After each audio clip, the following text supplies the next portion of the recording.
I thought it was going to be a simple battery replacement on this Porsche Macan until I realized I was racing against the clock. First, I had to get through security just to get into this garage. Then I was a little surprised. Valet couldn't find the key or the car. I do understand them. They have so many cars and keys that they can get confused at times. And this car was sitting here for a while, so they just forgot about it. I finally got access to the Porsche. I had only a small window of time to replace this battery because the car is being shipped out of state. But there was one problem. This Porsche wasn't exactly easy to get to the battery. So the question is, did I get everything done before the transport truck came for the car? Stay with me because I'll show you exactly what happened and whether I was able to get this Macan ready to leave on time. To our surprise, we found some item in the truck. It's just a waste of time everywhere. Let's pull everything out so we can get to the bottom of this trunk and replace the battery. While I get this couple items out of the trunk, I'm going to show you the parts and tools that I use to do this battery installation.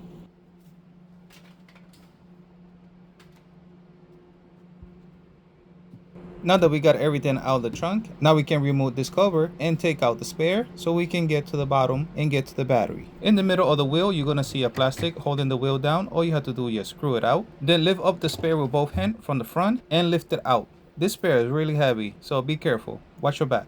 Let's put the spare in a safe location so I don't trip later on with it. Now here under the spare, there's two covers you have to lift up. Let's roll up this top piece. Man, the struggle is real. Everything is just fighting with me today. Now let's try to hold it with this bottom piece.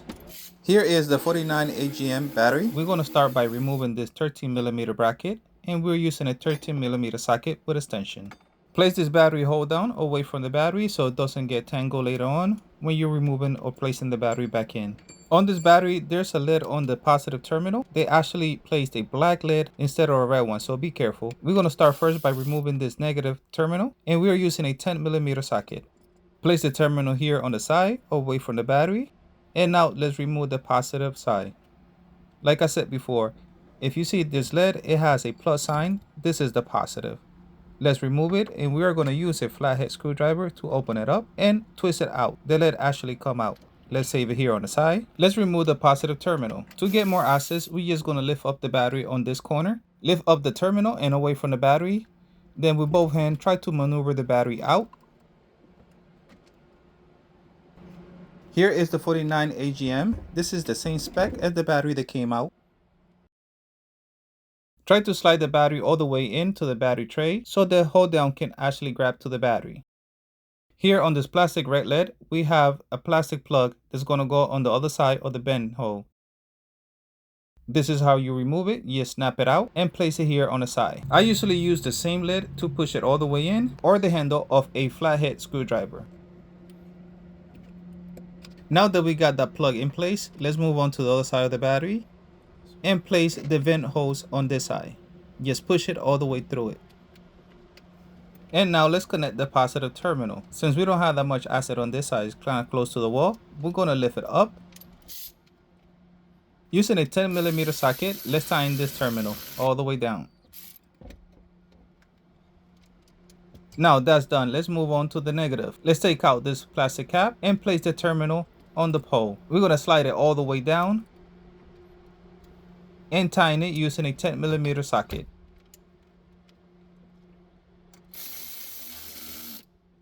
Now that we got all the terminal connected, now let's put in this strap to go around the battery. We're just going to slide it down and align it with a hole.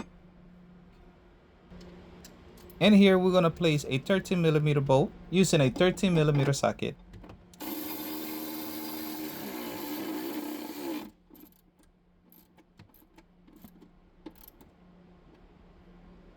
Alright, the battery is connected. I'm just double checking just to be sure that everything is nice and tight. Let's put back the black cap on this positive terminal. Just gonna align both of the holes and slide in, and it'll lock together. Now let's put back the floor of this trunk. Put down the lid that goes on top of the battery, and then the mat. Let's place in the disinflated spare tire. We're just going to slide it in first under this piece right here of the mat, and then we're going to put the pole right in the middle of the rim. And to hold down the tire, we're going to place in this cap. All you have to do is just twist it all the way down until it hugs the tire.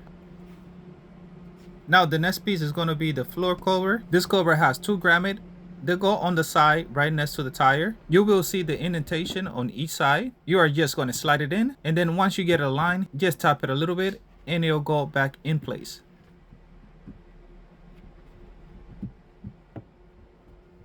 All right, the floor is in, nice and tight.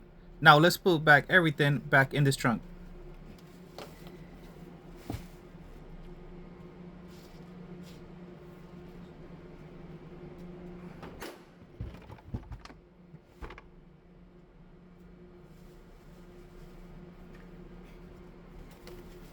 Since we got everything in the trunk and the battery is installed, let's try to start the car.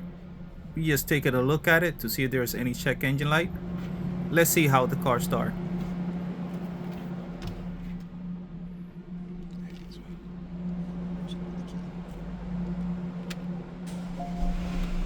Alright, the car started right up, so everything is connected well. Now we're just taking a look at the dashboard, taking a look and see if all the lights will turn off. The only light that is on is one of the tire. There's a low pressure light on there. Like I said before, this car has been sitting here in this garage for a couple months. It just needs the tire to be topped off. Let's double check all the function of this vehicle, and let's see if the trunk will close and if the alarm work and the key fob. Let's close it manually and try to open it using the key fob.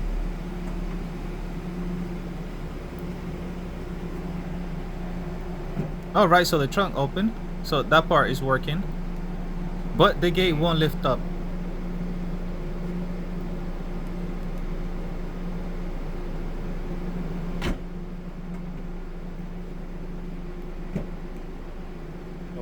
This car function is different. The car has to be off for the gate to lift up automatically. Let's turn off the car and try it again. Let's press on the trunk and the gate is going up. That's how it's supposed to be.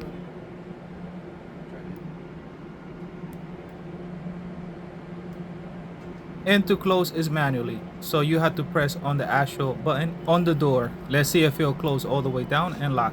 Well, it was a battle to get to this car, going through security, get into the garage, then eventually get in the car unlocked and get into the battery. Now that the car is functionable, the driver can actually drive it out and load it to his truck. Thank you for your view. We appreciate your support. If you like this content, don't forget to leave a like and subscribe.